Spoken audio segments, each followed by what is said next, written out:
Shalom saudara, berjumpa lagi dengan saya Debbie Basjir di dalam Hikmat Kehidupan.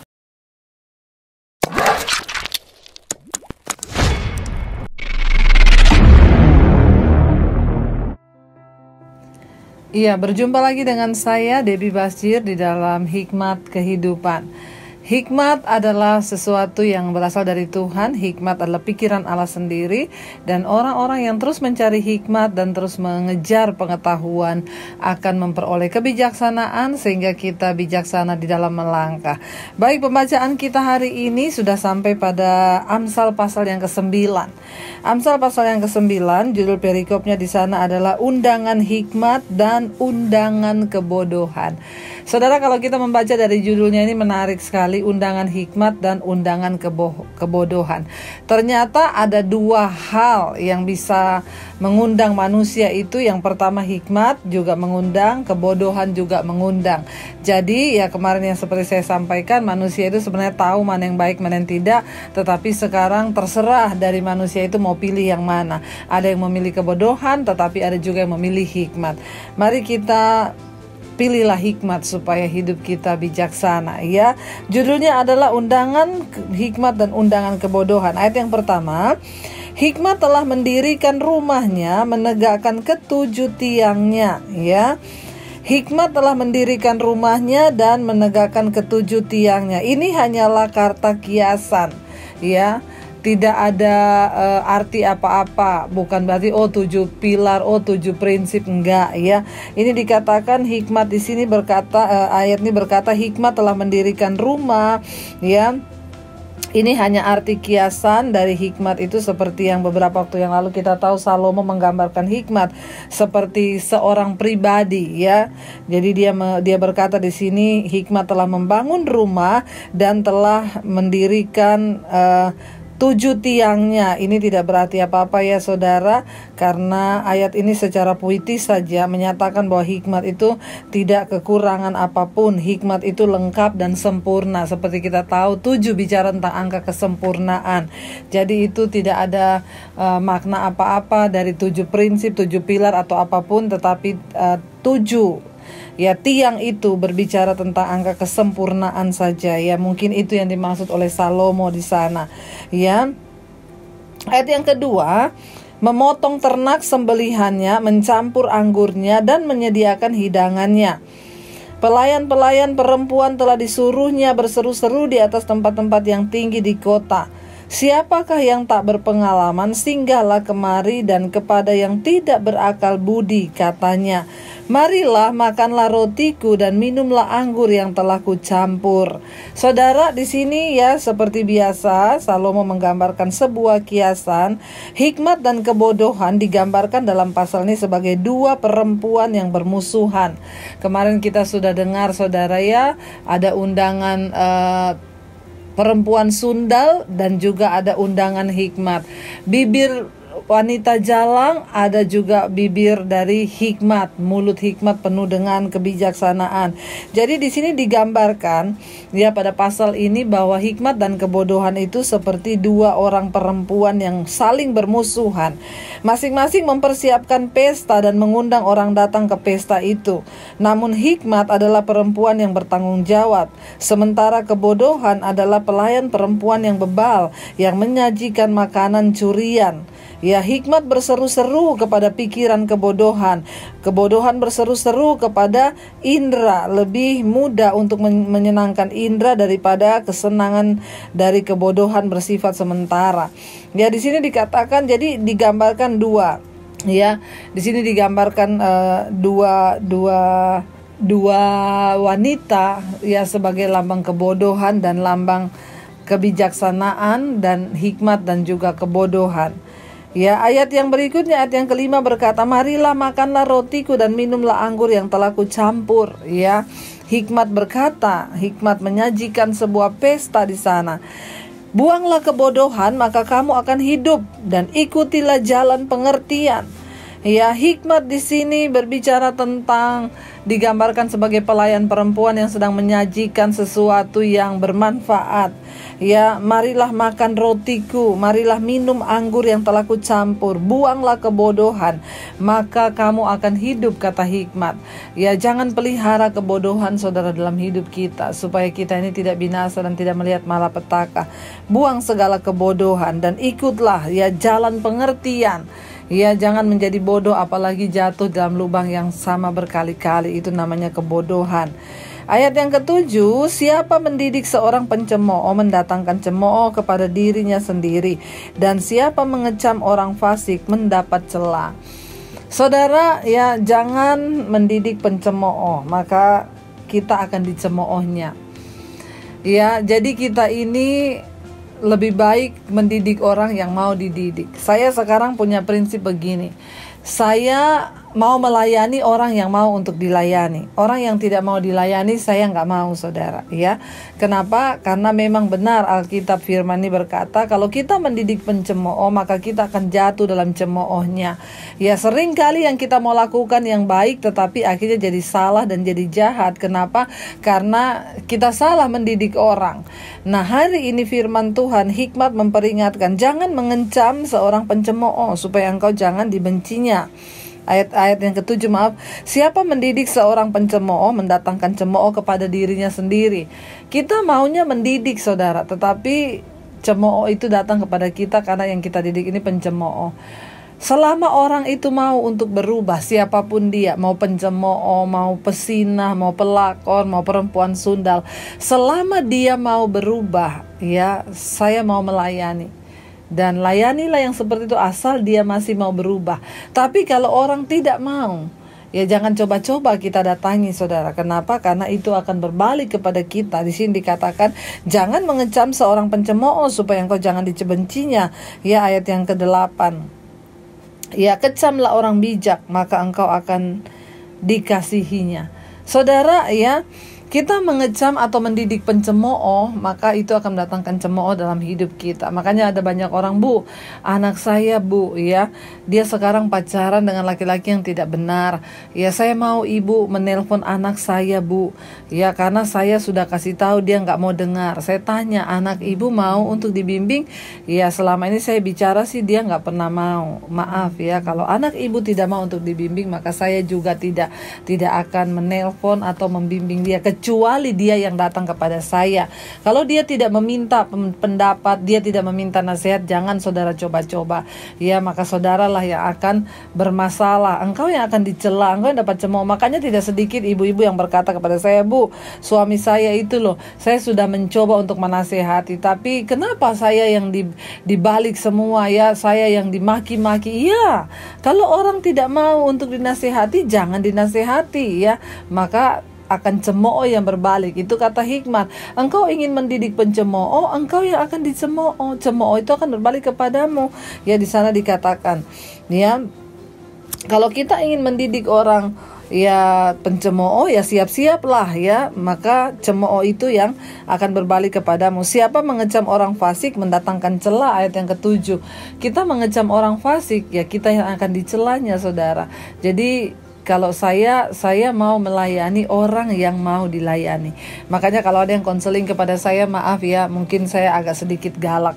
Ya, kalau ada yang bertanya, Bu, tolong Bu, ini saya sama suami gini-gini. Ya udah, Ibu berdoa, kita minta kehendak Tuhan. Oh, tapi saya nggak mau gitu, Bu. Maunya saya gini-gini.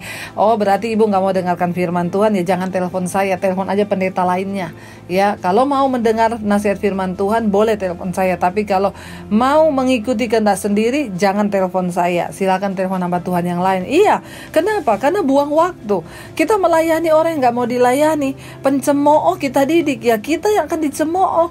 Kita membina orang fasik, ya kita sendiri akan dicela, saudara. Buang waktu, buang tenaga, buang pulsa, ya. Jadi marilah kita mendidik orang yang mau untuk dididik. Kita mau menegur orang yang mau untuk ditegur, ya.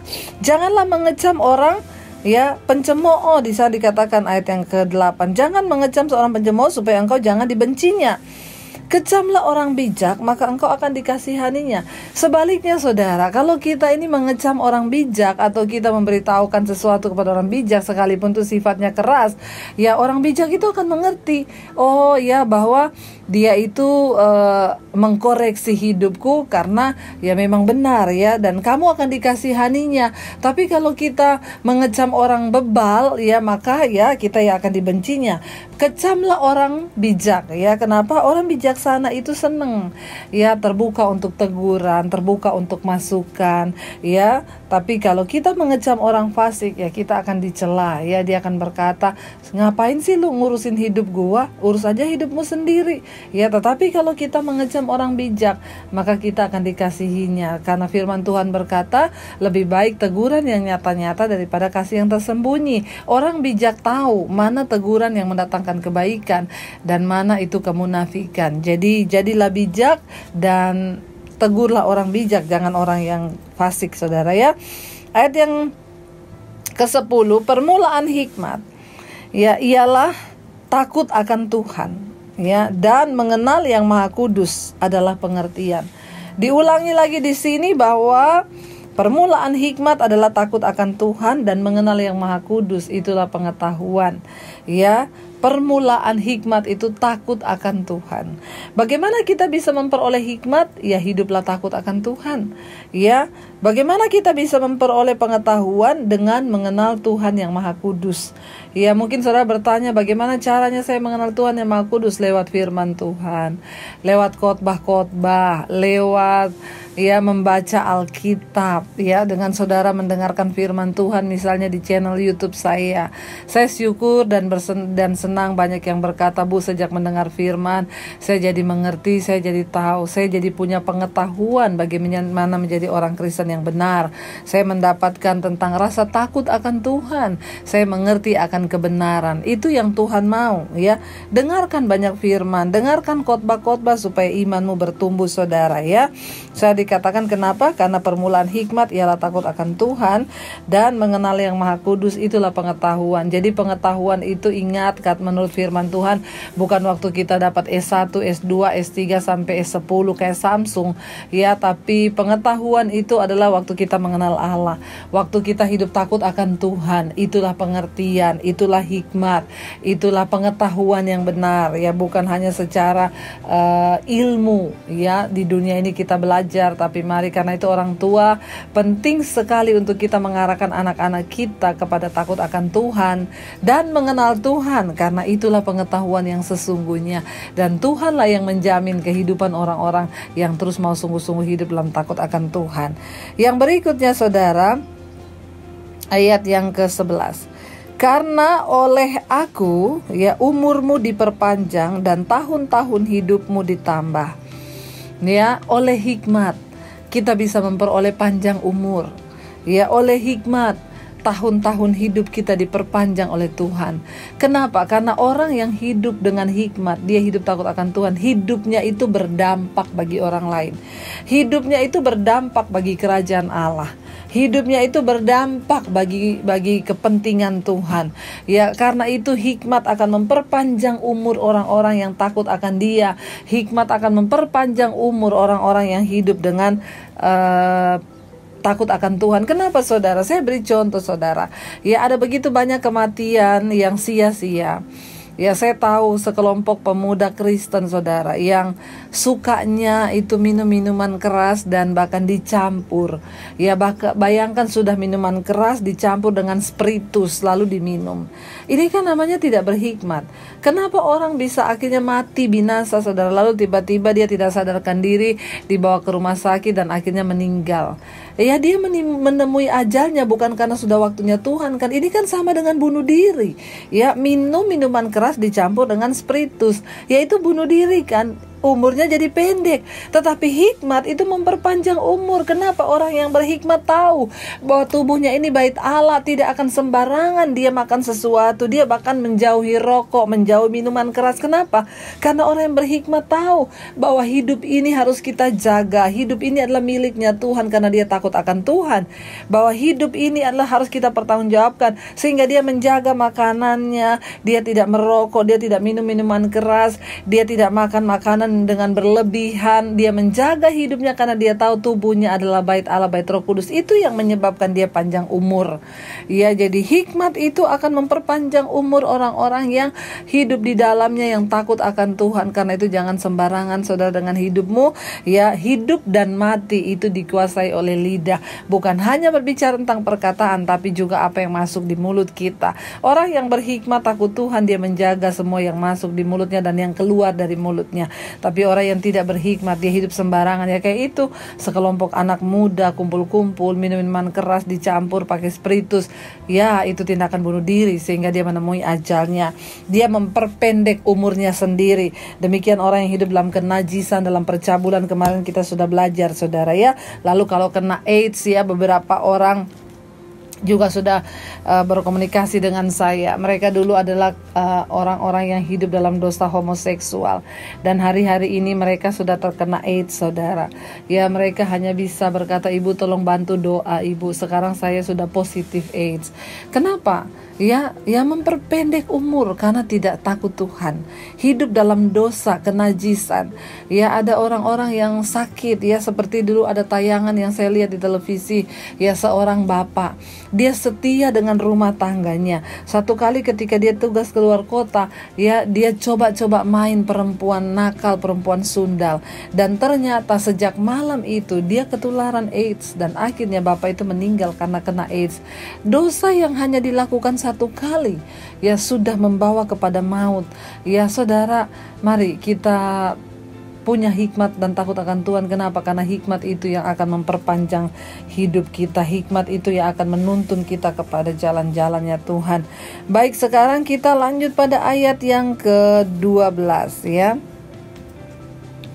Ayat yang ke-12 di sana dikatakan, "Jika engkau bijak, kebijakanmu itu bagi dirimu sendiri. Jika engkau mencemooh, engkau sendirilah yang akan menanggungnya." Ya, hikmat itu akan memberikan kita pengertian sehingga kita itu berhati-hati dalam hidup kita. Di sini dikatakan ayat yang ke-12, "Jika engkau bijak, maka kebijakan itu ya dirimu sendirilah yang akan mengalaminya." Jadi sebenarnya kan hidup ini saudara, prinsip tabur tuai berlaku. Ya, nasib dan takdir. Ada dua hal dalam hidup ini, yaitu nasib dan takdir. Nasib itu kita yang buat, takdir itu tidak bisa dirubah. Takdir itu mati, ya takdir itu lahir, ya takdir itu ya kita terlahir dengan bentuk hidung yang seperti apa, kulit yang seperti apa, itu sih takdir. Tapi orang bilang sekarang, oh sekarang kan bisa operasi plastik Bu, berarti bukan takdir lagi, itu nasib. Kalau banyak duit, hidungnya bisa dimancungin, dagunya bisa dipanjangin. Gak usah saudara, saya aja mengucap syukur dengan semua yang sudah Tuhan berikan kepada saya. Ya, karena bukan semua itu yang membuat kita berharga di mata Tuhan, tapi manusia batinia kita.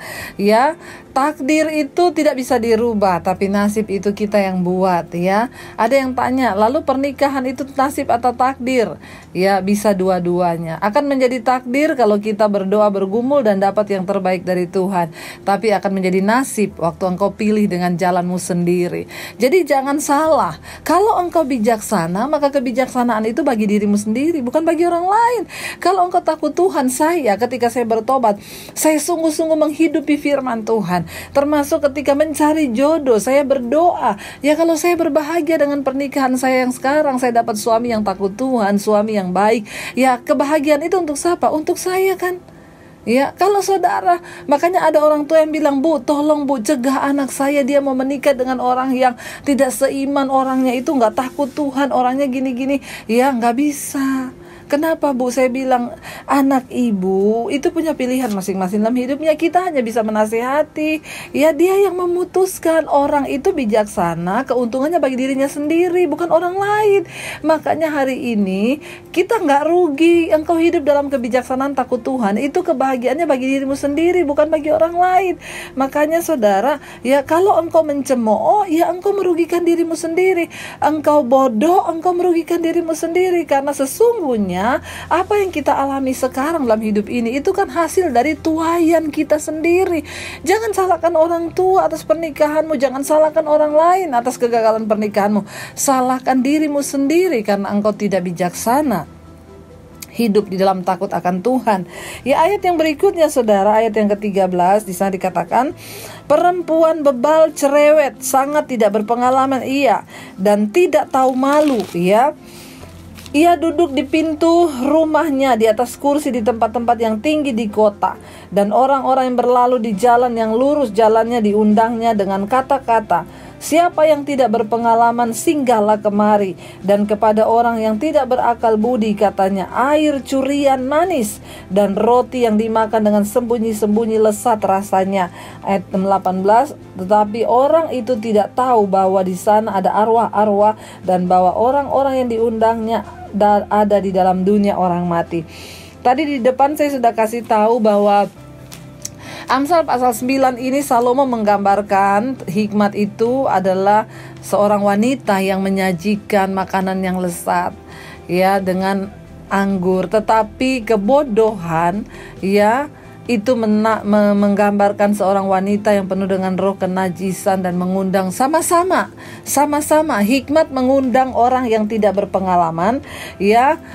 Kebodohan juga mengundang orang yang tidak berpengalaman, ya. Jadi dua wanita ini sama-sama mengundang, ya. Tetapi ya, kita mari yang bijaksana, kita memilih wanita yang bijaksana, yang menghidangkan masakan yang enak dengan anggur yang dihidangkannya. Tetapi kebodohan itu menyajikan apa? Makanan curian. Dia bilang, ya, nikmatilah makanan curian, air curian manis dan roti yang dimakan dengan sembunyi-sembunyi itu lesat rasanya. Ini menggambarkan tentang apa? Saudara lihat orang tuh kalau selingkuh, ya, banyak orang menikmati kelesatan dengan sembunyi-sembunyi. Dosa yang ditutupi itu terasa enak. Ya, hati-hati. Mungkin hari-hari ini ada orang yang masih berselingkuh dan dia makan roti dengan sembunyi-sembunyi. Artinya apa? Menikmati sesuatu dengan sembunyi-sembunyi. Dosa yang dinikmati dengan sembunyi-sembunyi itu kelihatannya lezat. Tetapi saudara, di sana dikatakan, tetapi orang itu nggak tahu. Engkau melakukan kenajisan, engkau pikir lesat dengan sembunyi, engkau tutupi dosamu dari orang lain. Tetapi ia tidak tahu bahwa ia sedang berada di tempat arwah-arwah. Ya, bahwa di sana ada arwah-arwah dan bahwa orang yang diundangnya ada di dalam dunia orang mati. Jangan hidup dengan kebebalan, jangan hidup dengan kedegilan, jangan hidup dengan kebodohan. Hari ini saudara diundang. Saudara diundang oleh hikmat, saudara juga diundang oleh kebodohan. Mana yang engkau akan pilih? Mari kita pilih hikmat, hidup takut akan Tuhan, supaya hidup kita berbahagia di dalam kebijaksanaan, dan semua rencana Tuhan yang terbaik bisa terjadi dalam hidup kita. Karena orang bodoh itulah orang yang menggagalkan rencana Tuhan, karena dia bertindak dengan keinginannya sendiri. Mari kita satukan hati, kita berdoa. Bapa, terima kasih buat hari ini. Kami percaya Tuhan, Engkaulah yang menuntun langkah hidup kami, Engkaulah yang membimbing kami dalam segala jalan-jalan-Mu. Tuhan, kami mau mengikuti undangan hikmat, bukan undangan kebodohan. Kami tahu hikmat berseru, kebodohan juga berseru. Kami mau mengikuti hikmat-Mu, takut akan Tuhan. Kami tidak ingin datang kepada undangan kebodohan, dan hidup kami akan jatuh dalam malapetaka. Sebab kalau kami bijak, kamilah yang akan menikmati kebahagiaannya. Kalau kami bodoh, kami juga yang harus membayar harganya. Terima kasih Bapa, mampukan setiap kami. Bahkan mungkin jika ada orang-orang yang sudah terlanjur mengambil keputusan dalam kebodohan, Tuhan berikan kekuatan untuk bisa membayar harga dan boleh keluar sebagai pemenang. Terima kasih Bapa, segala pujian, hormat, kemuliaan hanya bagi Engkau. Dalam nama Yesus kami sudah berdoa dan bersyukur. Haleluya, amin. Jika Anda diberkati dengan channel saya, jangan lupa tekan tombol subscribe, dan jangan lupa like, share, dan komen. Dan jangan lupa untuk mengklik tombol lonceng di bawah ini, supaya Anda mendapatkan pemberitahuan setiap kali saya mengupload video-video yang baru. Jangan takut, karena gratis. Tuhan memberkati.